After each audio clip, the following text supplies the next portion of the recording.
사랑하는 우리 성도 여러분, 집에서 가장 곤란한 순간 중에 하나가 있습니다. 여러분들은 집에서 어떨 때가 아주 곤란한 그런 순간이실지 모르겠어요. 그런데 바로 유리컵이 깨졌을 때가 아주 곤란하죠. 우리가 깨진 컵을 보면서 우리는 본능적으로 이렇게 말합니다.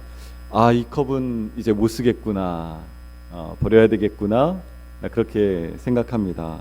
그리고 어떻게 해요? 조심스럽게 잘 주워서 쓰레기통에 버립니다. 왜냐하면 깨진 것은 위험하고 쓸모가 없다라고 느껴지기 때문에 우리가 그렇게 합니다. 그런데요, 한 가지 재밌는 사실이 있습니다. 가전제품이 고장나면 사람들은 어떻게 합니까? 바로 갖다 버리나요? 가전제품이 고장나면 설명서를 찾고요, 또 AS 센터에 찾아갑니다. 그러면 사람의 마음이 깨지면 이 마음은 어떻게 합니까? 설명서도 없잖아요. AS 센터도 없습니다. 어떻게 해야 될까요? 우리는 마음이 깨졌을 때, 마음이 상했을 때 우리는 본능적으로 이렇게 얘기하는 것을 자주 경험합니다. 괜찮아. 시간이 지나면 괜찮아질 거야. 그래서 우리나라 옛날 속담 가운데 시간이 약이다. 어떻게 그렇게 잘하세요? 네, 시간이 약이다 라는 이런 말도 있잖아요. 그리고 또 어떤 분들은 신앙이 있는데 이 정도는 견뎌내야지 라고 그렇게 말씀하시는 분들도 우리가 만나게 됩니다. 그러나 하나님께서는요, 한 번도 우리에게 괜찮은 척해라 라고 말씀하신 적이 없다라는 겁니다. 하나님께서는 너가 지금 너무너무 아프고 힘들고 괴로운데 괜찮은 척해, 괜찮은 척 해야 돼, 이런 말씀을 어디에서도 하신 적이 없다라는 거예요.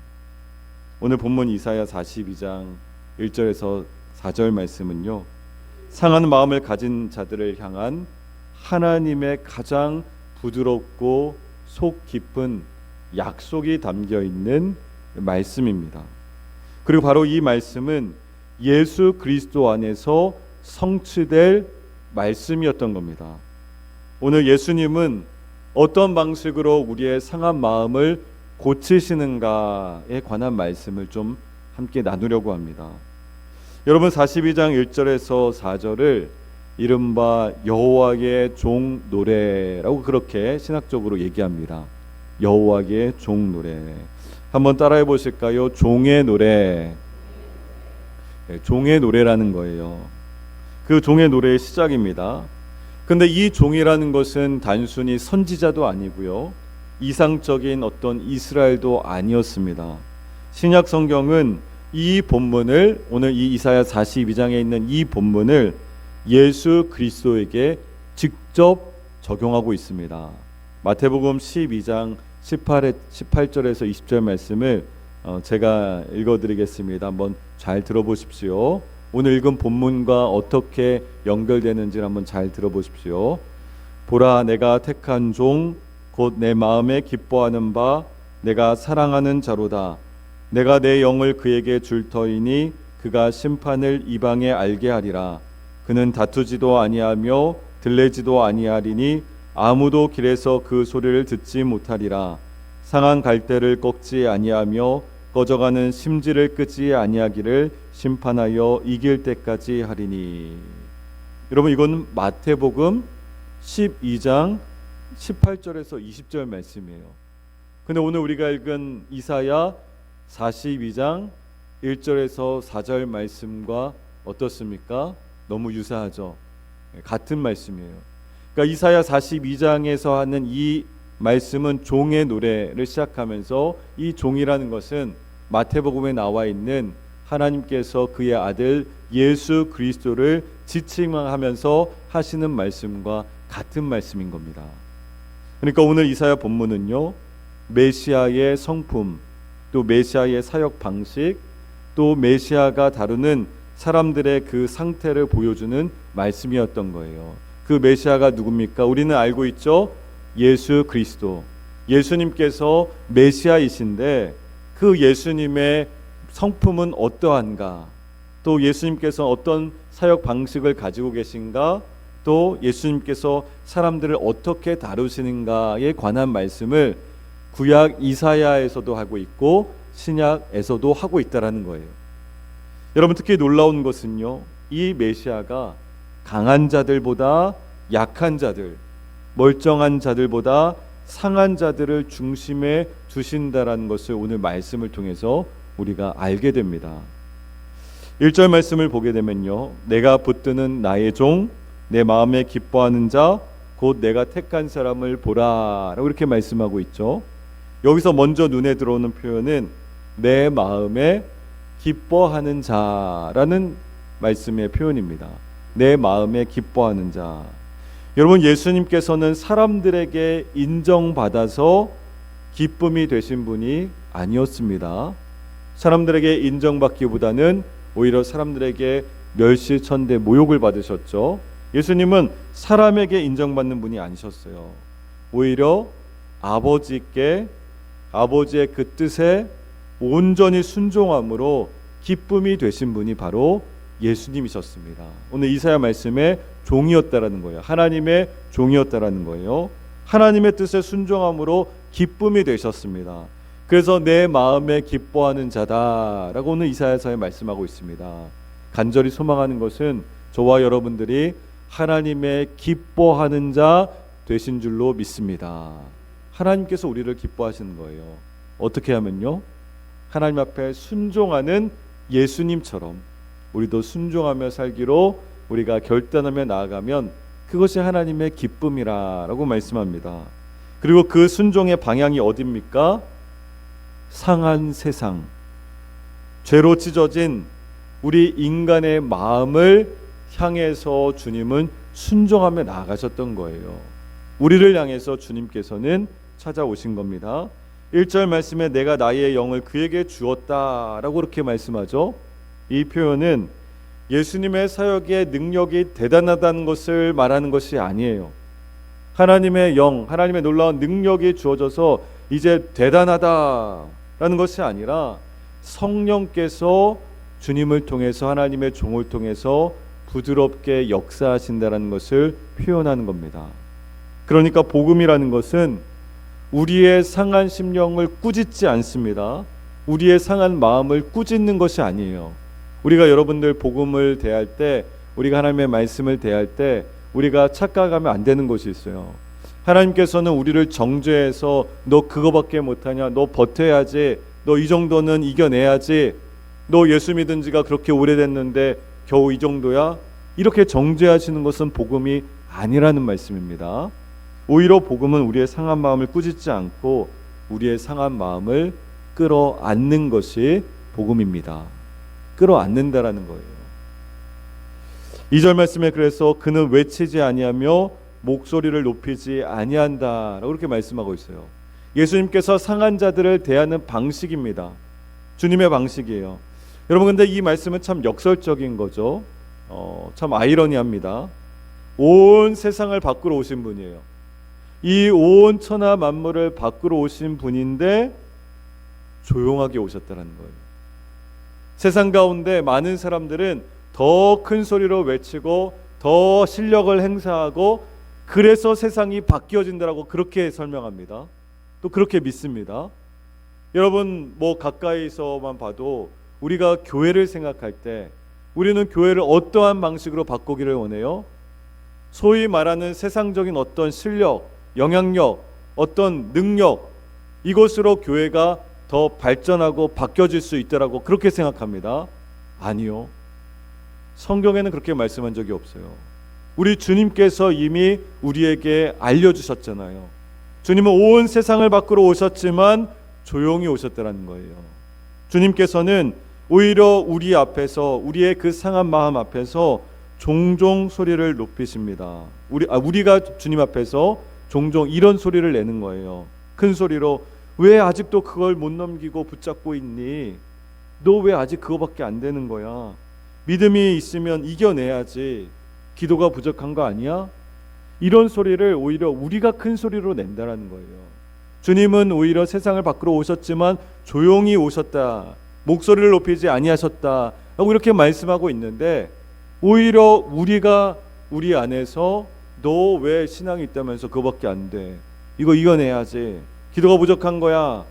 이렇게 우리가 주변을 정죄하거나 아니면 스스로 자책하면서 산다라는 거예요. 예수님께서 어떻게 하셨습니까? 예수님은 어떻게 하셨어요? 상한 마음을 향해서 목소리를 낮추셨습니다. 주님께서 낮추셨어요. 왜 그래요? 왜냐하면 이미 상한 마음은 그 마음이 어때요? 잠잠하고 평온합니까? 아니에요. 시끄러운 거예요. 이미 상한 마음은 충분히 시끄러운 거예요. 내 안에 죄책감으로, 후회로, 두려움으로, 또 자기의 어떤 부족함을 보면서 내 마음은 상했을 때 이미 복잡해요. 이미 시끄러워요. 내 내부가 이미 폭풍입니다. 폭풍과도 같아요.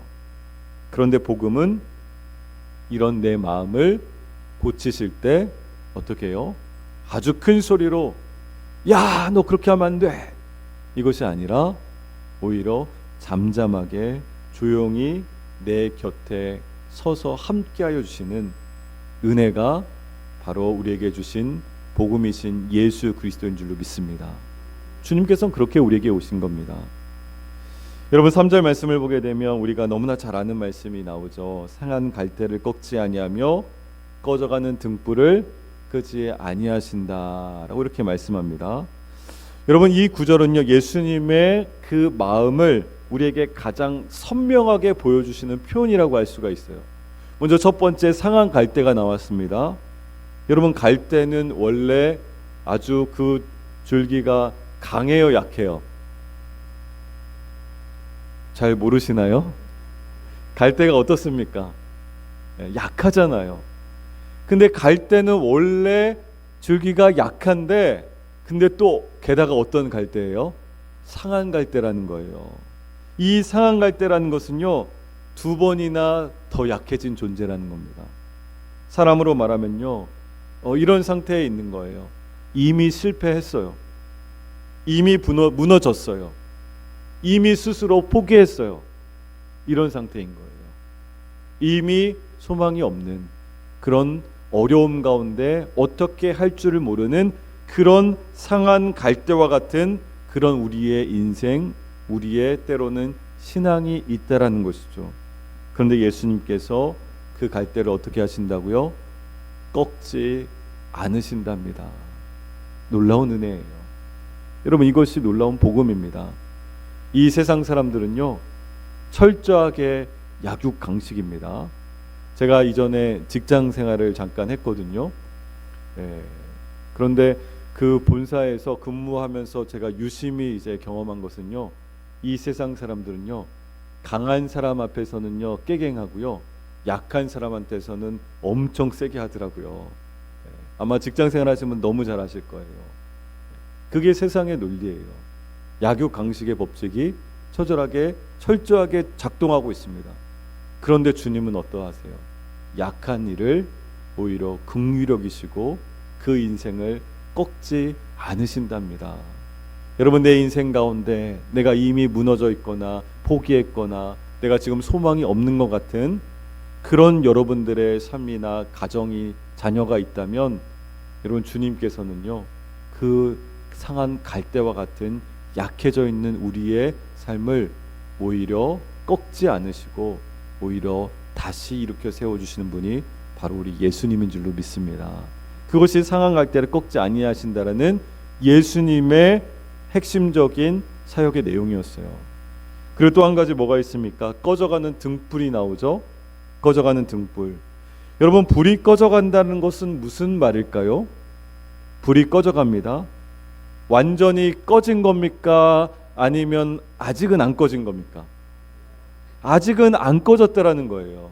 꺼져가는 등불이라는 이 표현 자체가 우리의 인생 가운데 완전히 우리가 꺼져버린 암흑한 그런 어둠이 아니라는 겁니다.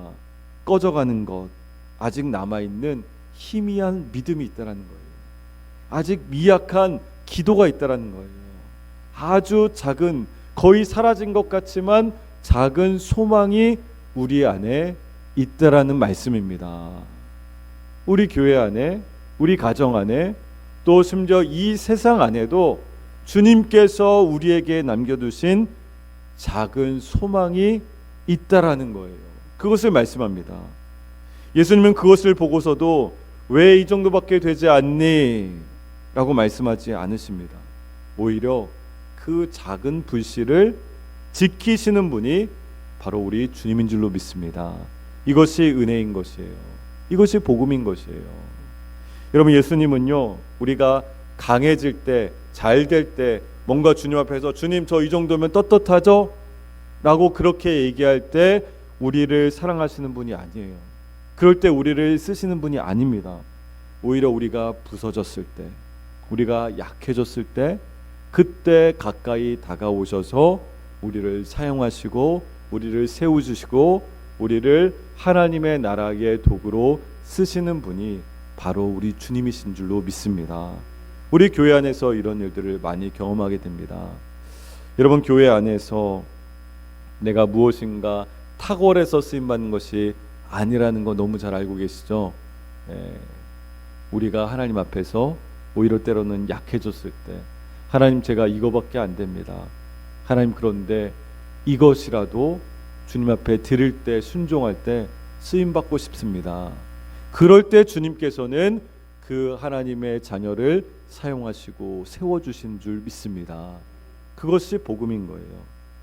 여러분, 결국 주님께서 우리에게 허락하신 이 상한 갈대를 꺾지 아니하시고 꺼져가는 등불을 끄지 아니하시는 이런 주님의 치유와 회복의 역사는 어떻게 완성됩니까? 4절 말씀 보면 그는 쇠하지 아니하며 낙담하지 아니하고 라고 그렇게 말씀하고 있어요. 여기서 시선이 바뀝니다.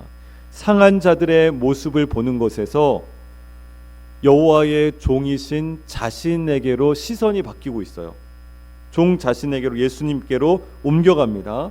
근데 놀랍게도 상한 자를 고치시는 분은 자신이 어때요? 쇠하지 아니하시고 낙담하지도 아니하신다는 거예요. 왜 그럴까요? 예수님께서는 완벽하셔서요? 예수님께서요, 이미 우리를 고치시기 위해서 스스로 다 상하셨던 거예요. 더 이상 상할 것이 없을 정도로 주님은 다 상하신 겁니다. 우리를 고치기 위해서 십자가에서 그분의 몸이 찢기셨고 그 마음이 부서졌기 때문에, 그래서 우리의 상한 마음이 회복된 줄로 믿습니다. 우리는 이것을 아는 거예요. 주님께서는 다 상하셨기 때문에 오늘 4절에 그는 쇠하지도 않고 더 이상 낙담하지도 않는다라는 거예요. 이미 우리의 모든 질고를 다 지고 가신 분이 예수님이셨던 겁니다.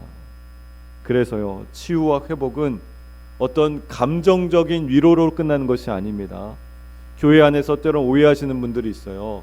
내가 어떤 감정적인 그런 카타르시스, 그 어떤 감정적인 반응, 어떤 신비한 체험, 이것이 치유이고 회복이라고 그렇게 오해하시는 분들이 있는데, 물론 주님께서 그런 것도 허락하시지만 주님께서는 이미 우리를 위해서 상하시고 찢기시고 우리를 온전하게 치유하시기 위해서 십자가에서 보증된 은혜를 우리에게 허락하신 줄로 믿습니다. 그래서 십자가 은혜를 바라보면서 십자가가 우리의 보증이 되어서 우리가 치유되고 회복되는 역사가 일어나는 겁니다. 어떤 감정적인 반응이 아니에요. 사랑하는 우리 성도 여러분, 그럼 이 말씀을 통해서 우리는 어떻게 살아가는 겁니까? 오늘 주신 이 말씀 통해서 우리는 어떻게 사는 것이 하나님 앞에서의 성도로서의 삶이겠습니까? 그 첫 번째, 상한 마음을 숨기지 말라는 겁니다. 내 안에 상한 마음을 숨기지 말라요. 아까 말씀드렸죠. 예수님 앞에서 괜찮은 척 할 필요가 없어요. 더 쉽게 얘기하면요, 우리 남자분들 겉으로 센 척 하시잖아요. 그렇게 센 척 할 필요가 없다라는 거예요. 주님 앞에서는 저나 여러분들이나 누구나 다 연약하여서 주님의 도움을 구할 수밖에 없는 그런 존재라는 겁니다. 아예 성경에 대놓고 말씀하잖아요. 상한 갈대다. 갈대도 약한데 그것도 상한 갈대면 얼마나 약합니까? 우리는 주님의 도움을 구할 수밖에 없는 그런 존재라는 거예요. 괜찮은 척할 필요가 없어요. 오히려 겸손하게, 주님, 저 이 정도밖에 안 되네요. 저 주님 앞에 죄인입니다. 주님, 오늘도 똑같은 죄 또 지었습니다. 주님, 저 어떻게 할까요? 저 바로 꺾여질 것 같습니다. 주님, 저 어떻게 할까요? 주님 앞에 내 상한 마음을 숨길 필요가 없습니다. 그 얼마나 감사합니까? 하나님 앞에 나와서 마음껏 기도할 수 있고 마음껏 아뢰 수 있는 거 얼마나 감사합니까? 새벽에 함께 기도하다 보면 눈물로 기도하시는 우리 성도님들이 있어요. 제가 제일 앞자리에 앉아서 기도하고 있잖아요. 눈물로 기도하시는 우리 성도님도 있어요. 그럼 똑같은 마음으로 중보합니다. 하나님, 저 성도님에게 어떠한 기도의 제목이 있길래 저렇게 하나님 앞에 눈물로 간구합니까? 하나님께서 아시죠. 하나님께서 그 마음 만져주시고 위로하시고 또 격려해 주시고 하나님의 은혜 가운데, 십자가의 은혜 가운데 주께서 응답하여 주실 줄로 믿습니다. 그렇게 중보하는 거예요. 여러분, 우리 교회 안에서 함께 신앙생활하는 우리 9일의 가족 됐다라는 게 무슨 의미입니까? 서로 기도 제목이 있을 때 위에서 중보하고 또 위해주고 격려해주고, 아까 서두에 말씀드린 것처럼 신앙생활한 지가 언젠데 그거밖에 못해, 이것이 아니라 오히려 많이 힘들구나, 많이 어려웠구나, 예수님의 마음으로 찾아가서 함께 위로하고 격려하는 것, 그런 마음을 나눌 수 있는 것이 우리 9일교회 귀한 신앙 공동체인 줄로 믿습니다. 주님 앞에 그렇게 우리가 살아가는 거예요. 제가 여러 교회들에서 사역을 해봤는데요, 우리 교회 같이 이제 포함한 전통교회의 아주 독특한 특징이 있어요. 전통교회는요, 오랫동안 여러 세대에 걸쳐서 신앙생활을 하잖아요. 그런데 특히 이제 내가 뭐 육신적으로 질병이 생기거나 이런 것을 오픈하는 거 굉장히 꺼려합니다. 굉장히 꺼려요. 사실 내가 이러이러한 것 때문에 지금 너무너무 약해져 있으니까 중보기도 부탁해, 이렇게 얘기할 수 있잖아요. 그런데 그런 것들이 알려지는 것을 굉장히 꺼려요. 제가 만난 모든 전통교회들을 대부분 그랬어요. 특히 중직자들일수록, 항존직일수록 더 그렇습니다. 왜 그럴까요? 사람의 시선을 의식하고 있는 거예요. 사람들이 성숙하지 못하긴 공동체 안에서는 내가 이렇게 아프면 저 사람 나를 어떻게 생각할까, 이게 두려운 거예요. 근데 사실 신앙 공동체는 뭡니까? 내가 지금 약하면, 내가 마음이 상해 있으면 이것을 같이 기도 제목으로 나누고 또 위에서 기도하고, 그게 신앙 공동체 아닙니까?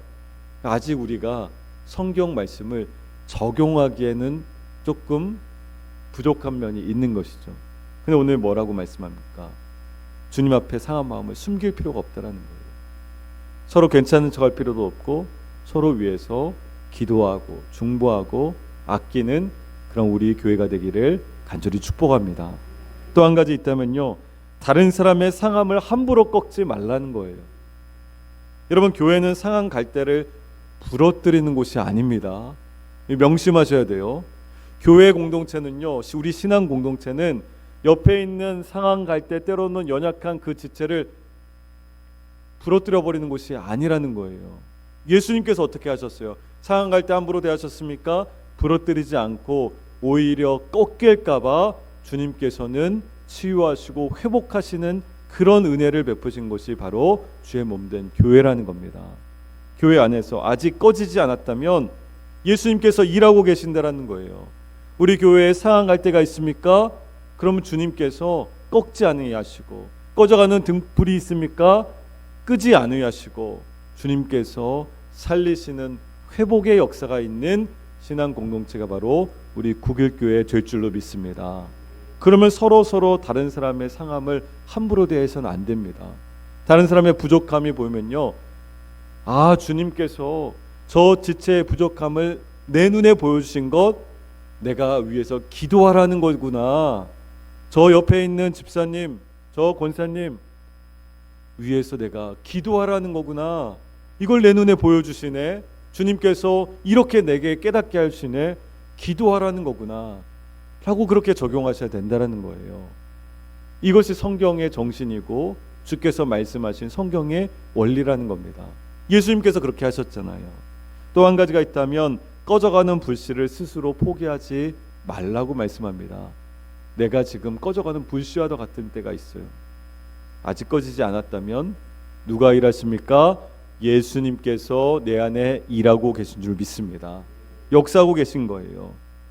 사랑하는 우리 성도 여러분, 예수님께서는요 우리에게 주신 이 약속을 폐기하지 아니하십니다.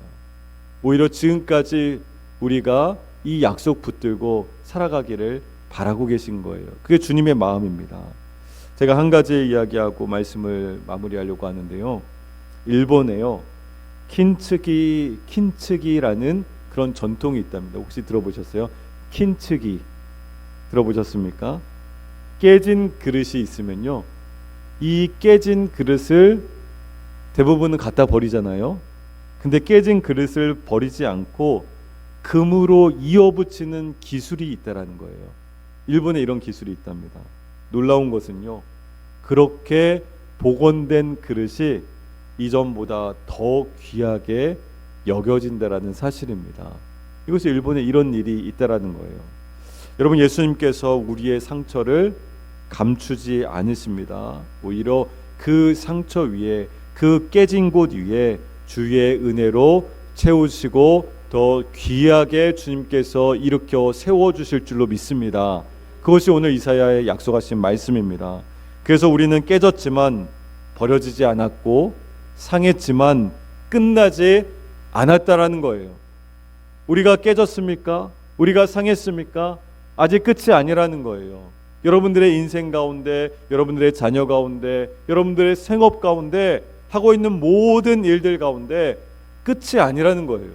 주님께서는 절망 가운데서도 소망으로 오히려 깨진 그 자리를 주의 은혜로 메꾸시고 붙이시고 회복시키셔서 더 귀하게 사용하시는 우리 주님 되신 줄로 믿습니다.